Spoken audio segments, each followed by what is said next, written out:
சந்தேகத்துக்கு இடமில்லாமல் இருக்க வேண்டும். வாழ்க்கை என்பது நம்பிக்கை தானே, நம்பிக்கையின் மீது தானே ஓடுகிறது. கோயிலுக்கு போய் என்னத்தை கண்டோம்? நானும் தான் 7 வருஷமா போறேன். அவன் கோயிலுக்கே போனதில்ல, 3 வீடு கட்டிட்டான்.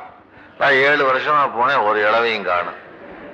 இந்த சாமியை போய் கும்பிட்டு என்ன பண்றது? எப்போது உனக்கு இந்த யோசனை வருகிறதோ அப்போது இறைவன் உன்னை கைவிடுகிறார். அவன் உன்னை என்ன எதிர்பார்க்கிறான் என்றால், கடைசி வரையிலே நீ எப்படி உன்னுடைய குடும்பம் எவ்வளவு வறுமையிலே விழுந்தாலும் அந்த குழந்தையையும் மனைவியையும் விட முடியாமல் தாங்குகிற மாதிரி, எவ்வளவுதான் துன்பம் வந்தாலும் கடைசி வரையிலே இவன் நம்மோடு இருக்கிறானா என்று பார்த்து கடைசியாக உனக்கு அவன் அருள ஆரம்பிக்கிறான். சோதனை என்பது அதுதான்.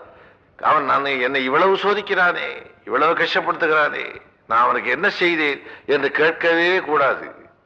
பூர்வ கர்மா என்று அதைத்தான் சொன்னார். எங்கேயோ ஒரு இடத்துல ஒரு டாட் விழுந்திருக்கிறது,